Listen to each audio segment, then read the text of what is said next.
Alright, yo, what is up everyone, and welcome back to another Destiny 2 video with your host Kenkukun. We got another juicy Crucible update. This is going to be a long update to read.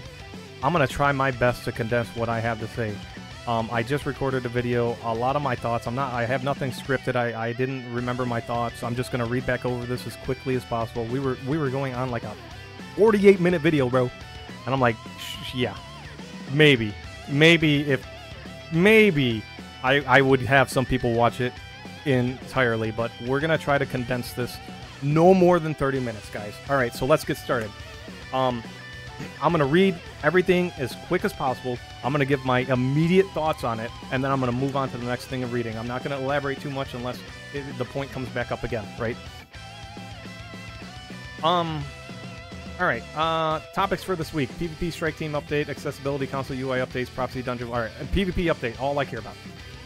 Today we'd like to share our thoughts on the current state of PvP, our philosophy, and the changes we have planned. We believe Destiny's PvP gameplay provides players with a unique experience that can stand on its own, but it needs a clear vision alongside ongoing iteration. Destiny 2, Year 1, had a clear vision of where it wanted to be, or where it was going, and what it was going to be.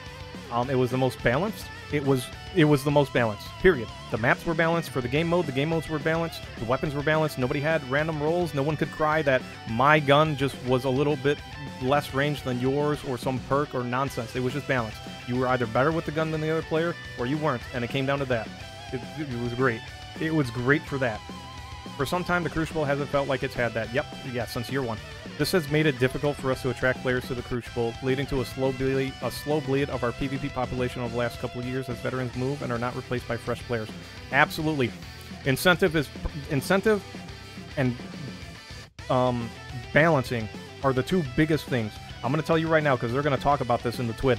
All right? They're going to break this down, and I'm going to break it down to the best thing to do. I talked about it last time. Incentive. What do we want for incentive? We're gonna take from Trials specifically because this is the game mode I play the most. This is the game mode I love the most. All right. Out of anything else in this game, it's the thing that keeps me coming back. Trials. An exotic weapon, right? Let's say a hand cannon, and let's say it comes out once every 6 months or once every year. We get a new exotic weapon for Trials. It's far too late for that, but it should have been a thing. Right? That would have been the biggest incentive, is an exotic weapon, right? And it needs to be the best for PvP. If it's an exotic hand cannon, no other hand cannon should come close that's a legendary, all right? And it probably should at least have a clear advantage, but not overly bearing to other exotic hand cannons. But it should still have, it should want you to go get it. It should be that gun, all right? It should be that gun. And I'm going to, when we come to the point, I'll explain why. Animated emotes should have already existed in Destiny a long time ago. Should have been a thing, right? But the exotic weapon specifically is the biggest piece of incentive people could have next to balancing, which increases population, which increases enjoyment, which brings all of these other flaws up a little bit outside of just balance issuing, right? And when I say balance, I'm not talking specifically ability. I'm talking about like map to game mode balance is a huge one. Then abilities, right? Within the sandbox, or yeah, from the sandbox, and then matchmaking. Matchmaking comes up, right? So, anyway, all of those things elevate the incentive, the reward incentive, and map to game mode balancing brings everything else up, and it makes everything else easier to balance. There's no way. There's no way. That's it.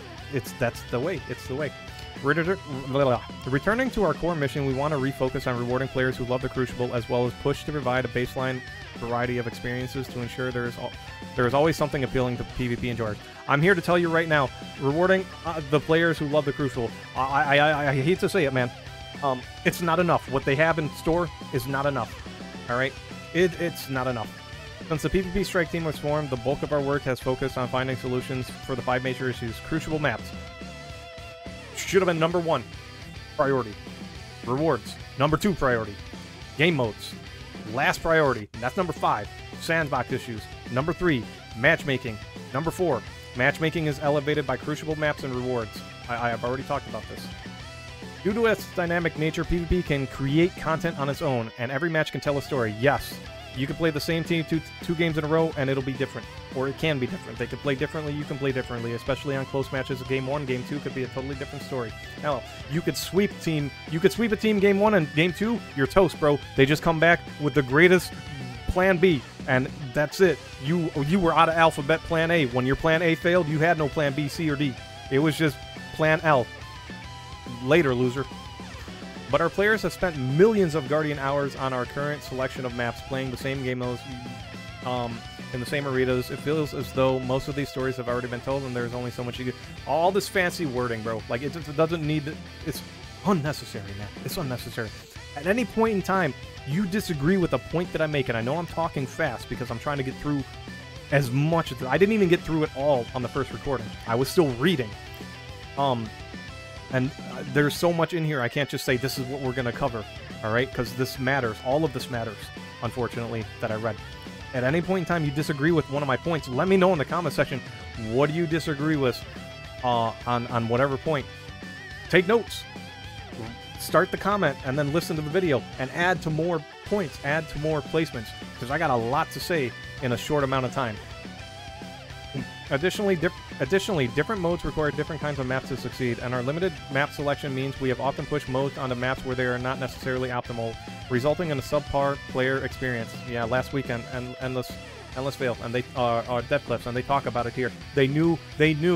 Our current crop of maps have not been updated in some time in terms of spawn, ammo crate locations, zones, etc. This is exacerbating the issue as we continue to add newer modes to old maps. An example would be made for Rift being used for Clash and Control, like Disjunction, the Citadel, Convergence, and Cathedral Dust. To help with this, we've made some substantial quality of life passes on our existing maps. Already live, initial spawn and quality of life. Address spawn traps for Altar of Flame. Nope. Cauldron. Nope. Endless Veil. Nope. Midtown. Maybe. Meltdown. I disagree. Like, already live. Unless it just happened a week ago, bro. No. Last time I played Iron Banner, Meltdown, I avoided it. As soon as I got C-Spawn, I left. I'm just like, no. Because I knew it was going to be the biggest uphill battle to hold 2 zones from the other side of the map. I just leave. I don't care. It's not balanced. It's not. This better have happened last night. On the March 5th update, and I'll just refer to update 7.3.5 as March 5th, or the 5th, right, in case I get March and May mixed up. Additional map spawning quality of life passes. Addresses spawn traps for Eternity and Fortress. Oh, I mean, you still have a problem back there. Removing all backfield spawns for non-rip modes, Citadel, Convergence. That just means on the bigger maps, you don't spawn so far in the back of the map. You spawn a little bit closer, maybe at least to the flag point, right? And then you start running forward, I guess. That would be fine. Sure. Major tuning of the initial spawn, heavy crate, and tiebreaker zones. We are also making changes to our workflow to make it easier for them to make changes. For example, the next time Death Cliff returns to Trials, it will have changes made to the spawn, zones, and heavy ammo placement to make it more balanced. I gotta stop. I'm gonna try. Don't rant. They knew that it was doo-doo, bro, and they put it out after they changed it. They already changed it last weekend. And I talked about it in my last video, which was more of a rant than anything. They knew. They brought the map out anyway. That's like giving your child, like, a piece of cake. Let's make it simpler. It's like giving anyone some old food that may make them sick, but you still offer it to them anyway and don't say nothing. And they don't know. They eat it, and now they're sick for the next day and a half. They knew. And they put it out. And now they're talking about, we'll make it more balanced next time. You should have made it balanced the first time, or not put it out at all. That map can never be balanced for Trials. I'm going to tell you right now.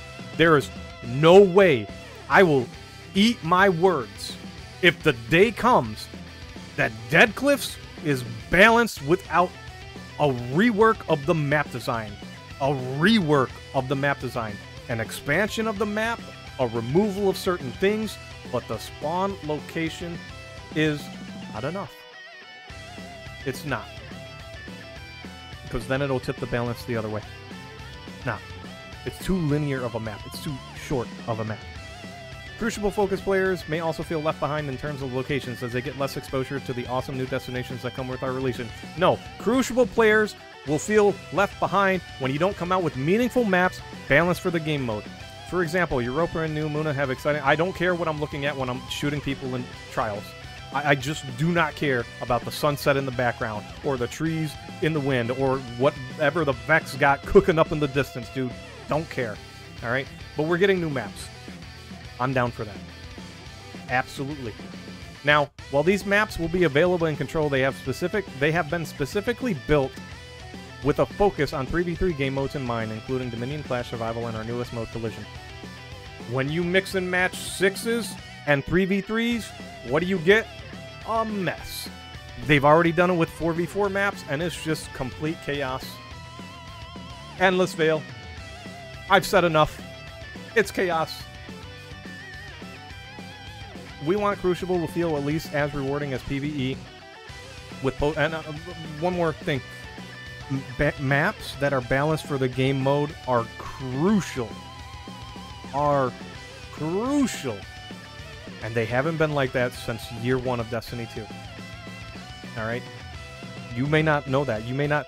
When I ask, hey, what do you think about... I didn't play year 1. I wasn't playing then. I only started playing now. A lot of people tell me they weren't around for year 1 of Destiny 2. That's how I know more and more people have left the game. And it's new people, and they don't even know what balance looks like. Let alone can get that feeling from Bungie. Not today. Not anymore. Far cry. Like it or hate it. Like it or hate it year 1 for you people that were around. It was balanced. The maps were balanced for the game mode. The weapons were balanced. No one could cry about being outranged or some lucky aim assist roll that they didn't have. It was all the same. You were outplayed or you weren't. Simple. Fun? For me, I liked it. I thought it was a lot of fun. Others? Hey, that's okay. We don't have to see eye to eye, as far as fun goes, but balance, no disputing. We want Crucible to feel as rewarding as PvE. Exotic weapon, only way. They're talking about, and we'll just dive right in. Increase end of match rewards, including Glimmer and high chance for enhancement cores, Crucible engrams. Don't care. Created double reward boosters for PvP. Don't care. Already live. Weapon focusing. Don't care. Crafting weapons is not... Crafting weapons in video games for the majority of games is not meaningful, fulfilling content. It's not. For most games. Destiny 2 is one of those games. Increase endgame, and this is the loot pool of some old armor that's coming back. Don't care. They're Artifice armor. Oh yeah, yeah. Artifice armor and competitive Crucible. Cool. Not meaningful. Not enough, bro. It's not enough. It's cool, but it's not enough. It's cool for me. I don't have to go do the PvE stuff, but it's just not enough. As this armor will drop from competitive Crucible, another key change we're adding to the 5th update. Oh yeah, increased drop chance for exotic weapon catalysts on victories. Bro, who cares? Not enough. It's not enough. I'm going to say it a lot. Not enough. All right, there's... Again, all of these changes to me scream the game is coming to an end in 2025, the summer of 2025, a year after the expansion. Everything is going to coast to an end. It's going to be it's going to get updated as much as D1 does. It hasn't been updated since T2 came out. It has maintenance. That's about it. It's just not enough, man. So that talks about Artifice armor, and you'll start getting it at rank Gold 3 or above each season. Sure. Trials. We want to strike a better balance between effort versus player reward for going flawless. Reward equation for going flawless. They say that, but then you're going to read they're giving out rewards for not going flawless. While also increasing reward options for players who cannot go flawless. Effort versus reward. I mean, you can't have non-flawless and flawless rewards. You can't have flawless rewards given out to non-flawless players and say the effort versus reward is equal. It's not. And again, an exotic weapon. Everything that I'm about to read here. One exotic weapon every 6 months to a year, and I would say every 6 months. And it's got to be the best. And then we just cycle through. Makes all of this I don't care if they do this. I could care less. As long as you had to go flawless for that exotic weapon, I could care less what the rest of this is. But here it is. Trials, already live. Added 50% chance to get Trials weapons on win. Sure. The March 5th update will add to exclusively drop the weekly weapon reward to better allow for targeted farming of the specific weapon you want. Fine. Added flawed card rewards. Here we go. We're making the following changes to Trials passages. For Passage of Ferocity, if you have not been flawless for the week, losses after 3 wins will reset you back to 3 wins instead of flawing your card. So, I think the Mercy card is being changed. This is now going to be like the meta. For Passages of Ferocity, if you have not been flawless for the week, at least for non-flawless players, losses after 3 wins will reset you back to 3 wins instead of flawing your card. Sure, they're trying to make it easier. A new Passage of Persistence. Losses following a win will remove the win from your card. Consecutive losses. So, you win a game, you lose a game, you lose the win. You win 2 games, you lose a game, you go back to 1 win, right? But you lose a game again, you don't lose that. So it only removes the most recent win you have. So for you to go flawless, you would have to get to game 6, or you would have to win game 6 and 7 in a row. If you won game 5, won game 6, and then lost game 7, you're back to 5 wins. And then so you have to win at least 2 in a row. You know. And let me make sure I read the rest of this. Getting to 7 wins grants you a drop of the weekly adept weapon, regardless of how many losses you have taken, right? So you don't have, reading this, you don't even have to go get the flawless chest. This passage works like a trailing backstop. You can only go flawless on this passage if you do not have a win removed. So you can only go to Lighthouse. Alright? But getting to 7 wins grants you a drop of the weekly adept, but you can't see the Lighthouse. What is the main draw of going to the Lighthouse? The adept weapon.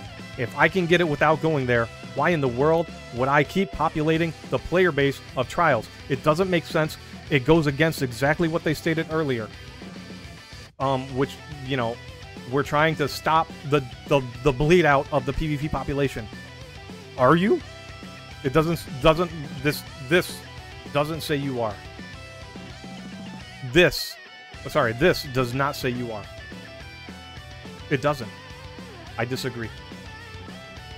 We're also adding rewards for match completions by 3-person fire teams and Trials. Although you do not need to win to earn these rewards, they are persistent and gated, so simply jumping off the map or sitting AFK in spawn will disqualify you from getting them. Just shoot the weapon once or twice, get shot, and that's it. You're done.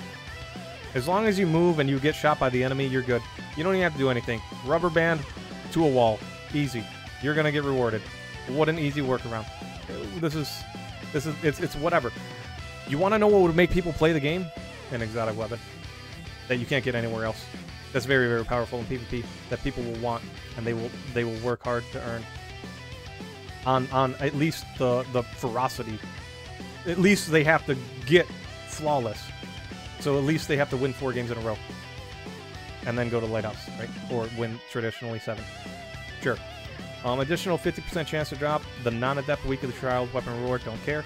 50% chance to get Trials engrams dropped, don't care. Additional Trials reputation, okay. I know a lot of people can reset your reputation for Trials.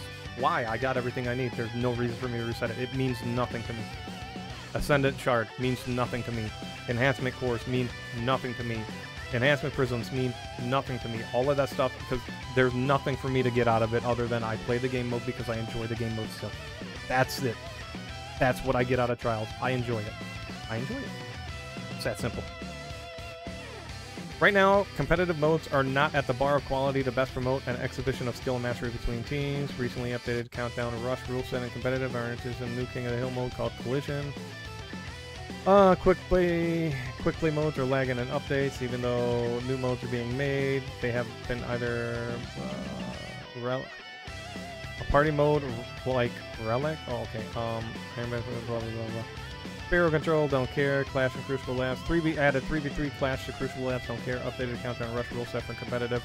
And we'll get to that in a moment. Now, 3v3 Clash will be moving quickly, don't care. Heavy ammo will no longer be shared. Whatever respawn timer from 5 to 7, whatever match timer. Like, none of this. This stuff, I skipped. Oh, this mode will...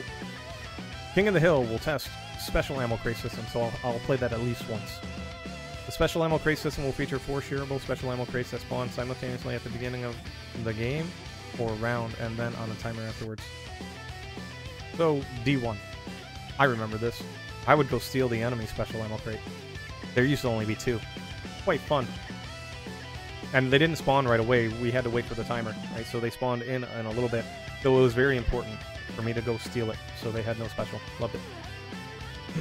Now that there's going to be 4, I imagine, you know, 1's going to spawn near the spawn for each team, and then 2 are going to be closer towards the middle of the map, but not directly center of the map. Checkmate will be back in the Crucible Labs, returning in a form closer to its original iteration. 30% penalty on ability cooldowns. Fine. No starting special ammo. Fine. Melee damage will not be increased, so it will take 3 base melee kills. 3 base melees to kill. Fine. Primary ammo optimal times to kill will be shifted to allow for more tactical sandbox. Fine. A new modifier, hardware, will be tested in labs. It's no abilities, only weapons. I don't want that in the whole of Destiny. I play Destiny to play Destiny, not to play not Destiny. I don't know how else to say it. I cannot explain it any better than that. The final shape, private match stuff. Sure. Sandbox issues. This is where I got the 49 minutes and said I gotta redo this. So they talk about last week's changes. Oh yeah, this recaps last week's TWID. I covered this in another video where I covered the things that I thought were important and for trials, right? So the final shape. We're working on changes to reduce the dominance of Ward of Dawn and Well of Radiance. We also want to improve the viability of supers with longer recharge time in objective game mode. We'll have more to share on this as we get closer to the release of the final shape.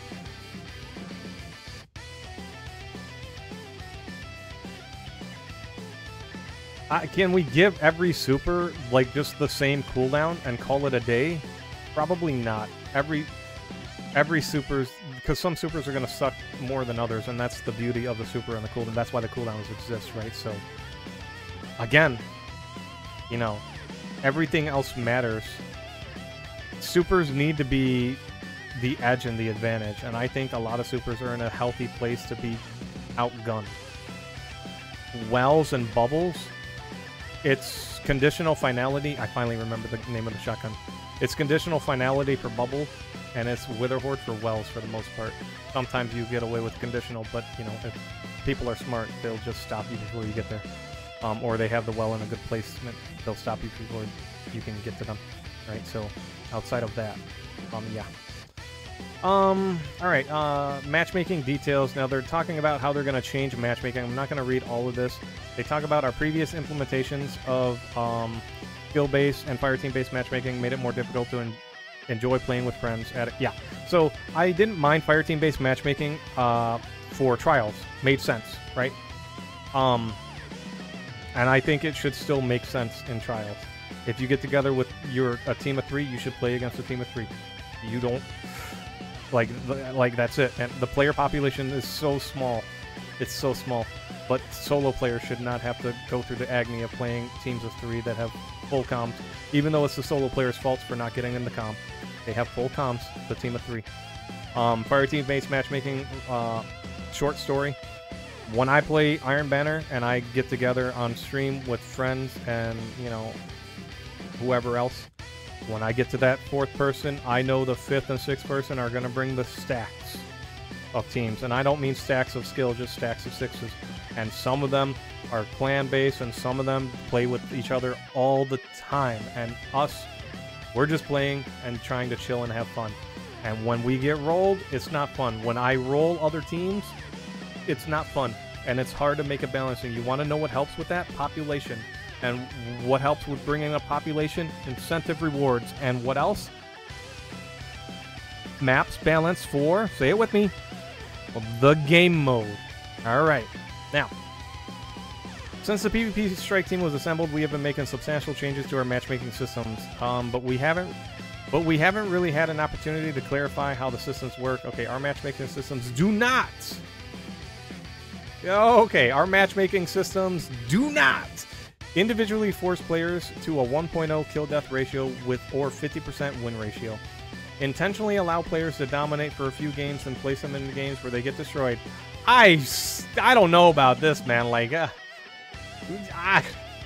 this is pretty coincidental. Now that I'm reading this, there have been times where it's like, well, it was destined for us to hit this team and just crush us, dude, and now we get like some crappier teams. I don't know. Sacrifice connection quality for skill or any other filter.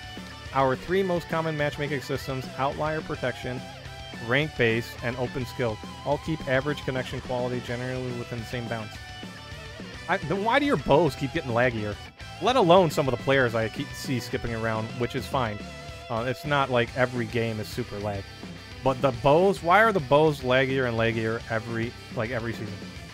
In fact, outlier protection and rank base have, on average, slightly better connection quality than open skill due to the increased time they remain in the optimal connection bracket while searching for matches. Okay, sure.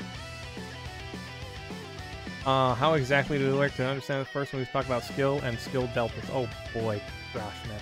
All right, we're coming to 25-minute mark. Games with deltas. In our game, the range of player skills is measured from -1,000 to 1,000, and the feel of a match can often be determined by the overall skill delta, which is the difference in skill between the highest and lowest. See, and let me say it like this. This is how I understand it, and this is how I tell it to players when I'm playing trials. A 1.0 on my team is far worse than a 1.25 on the enemy team. I don't know how else to say it. It's like the Gulf of Mexico between the skill difference there. It is vast. And I just cannot say it any other way. Balancing is hard to do, and I'm not going to tell them how it needs to happen. I'm just going to state how to get the population going up, and I've already done that. Balancing after that is easier because the more people you have playing, the easier it is to balance. That much I know. That's a fact. With a population dwindling and not looking like it's going to be on the rise even with these changes, man, they got their own uphill battle to fight, and I do not envy them. If I had the answer, I would definitely state it. I do not have the answer when it comes to how to best maintain balanced matchmaking in the current population. My solution is get the population up. Then everything else is a little bit easier. So games with deltas of less than 500 will generally feel competitive with few or no players outclassed, though there will be a difference in performance between the highest and lowest players. Quickly, why do they have to use that word, bro? We can refer to this as the sweat zone. Sure. All right, thanks. With deltas greater than 500 or less than 1,000, there will be a noticeable skill variance present. Usually enough to avoid games from feeling too sweaty. Some players will be outclassed, but it is unlikely there will be people in the match who are completely in over their heads. Hey, I don't know about that. For well-populated and unranked game modes like Control and Iron Banner, we consider this to be the Goldilocks zone. At deltas larger than 1,000, there will likely be one or more players who get few or no kills the entire game while contributing double-digit deaths. We can refer to this as the Stomp Zone. Yeah, these experiences result in some of the largest negative sentiment spikes we see in our game and are heavy drivers for player departures. Again, how do we get the population up? Incentive. Rank-based matchmaking. Oh man, this is still going. I'm so sorry. I'm just gonna... You guys will have to read over, and I'll read over it on my own, and I can talk about it on stream. You guys will have to read over the whys they're going to do this. We're just going to read over the meat. In our most recent poll of rank-based matchmaking stats, here are the numbers. 67% of rank-based matches started with converted rank deltas of less than 300, with all players within 3 minor ranks. Gold 3 to Gold 1. It's okay. Okay. 26% of rank-based matches started with converted rank deltas of more than 300, less than 500, with all players within 5 minor ranks, silver to platinum. And that seems like it's too high. 4% of rank-based matches started with converted rank deltas of more than 500 and less than 600, with all players within 2 major ranks at the standard minimum. Somewhere in this TWID, they stated that they wanted, they were going to have a more rank-based for competitive, by the way. It was going to be more rank-based. Just keep that in mind, all right? You'll have to read that part for yourself. I'm not scrolling back up for it. 3% of rank base started with converted rank deltas of greater than 600. These matches should only occur when a lower ranked player is in a fire team with a higher ranked player, or when a highly skilled player is playing at a much lower rank. Smurfs. Sure. Open skill matchmaking, also known as CBMM. 2% of open skill matches started with deltas less than 500, 52% with deltas more than 5, less than 1,000. I've already forgot what all this means, man. We see the question a lot. Why can't all the non-competitive playlists just use open skill? Having all of them previously run matchmaking with no skill restrictions made the PvP experience worse for our newer and more casual players. Sure. Again, population goes up, everything gets better. Loose base, skill match. So this is just... This, I will be reading this. Okay. Oh, fire team based matchmaking with the trial symbol. Oh boy. Oh my God, trials. Jeez. Here we go. Let's talk about trials. The 2 common suggestions for how to solve the issue with trial. No. Let's talk about trials specifically. We understand the experience for full fire teams has suffered as the difficulty has increased with fire team based matchmaking, but the solution is not as simple as it may initially appear. The 2 common suggestions for how to solve the issue with trials is this kind of matchmaking are: make it so only trios can queue, make it so duos cannot queue, or they can queue, but they're not protected from trios. Both styles of matchmaking have been used before and contributed to previous deteriorations of the trials ecosystem. Oh, this is the meat and potatoes. Oh my God, I had to read all the way down here to find this. Guys, I'm not going to say it again. I've already talked about it. Population up, everything else is easier to manage. It's that simple. It's that simple. Instead of altering matchmaking, we need to focus on making the trio experience more enjoyable. They're just going to make it easier to get your flawless loop. Lobby balancing.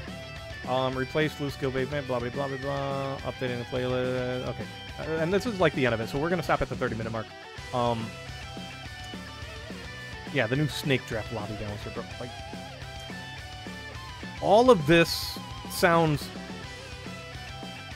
like a chore for Bungie. Alright?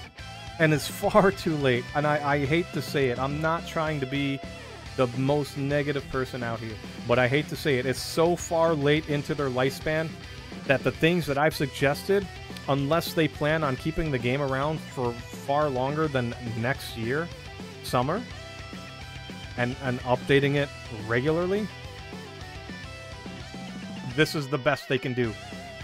They're working with... I'm not even going to give them the benefit of the doubt as we're doing the best we can with the resources at hand. No, because they put themselves in the spot. They are trying to make the best of the crap situation that they put themselves in. All right? Incentive.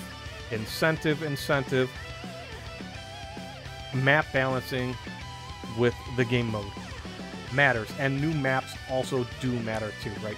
We needed new maps to replace all these old crappy maps, the ones that people love until they run into endless bugs, clones around every corner, shatter dives, Antaeus Ward, you name it, the problem exists, and it'll keep existing because the maps are all built the same way. I'm out of here. Guys, let me know in the comment section below, where did you agree with me? Where did you disagree with me? I just don't think this is enough. These are all cherries. None of this is the dessert. It's all cherries. They're all cherries. I'm out of here. Later.